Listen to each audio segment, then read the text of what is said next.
அஸ்ஸலாமு அலைக்கும். இன்றைக்கி நல்ல கிறிஸ்பியான ஒரு பொட்டேட்டோ ஃப்ரை தான் பார்க்க போகிறோம். அதுக்கு பொட்டேட்டோ, கருவேப்பிலை, மிளகாய்த்தூள், மஞ்சள் தூள், சீரகத்தூள், உப்பு, கடுகு தேவைப்படும்.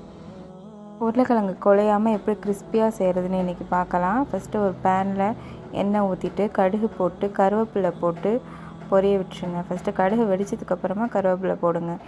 அப்புறம் உருளைக்கிழங்கை சேர்த்துங்க.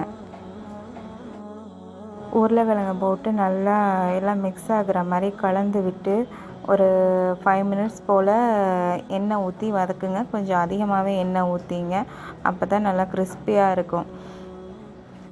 நல்லா கலந்து விட்டுட்டு அப்புறம் நம்ம வச்சுருக்க மசாலா எல்லாம் சேர்த்துக்கணும்.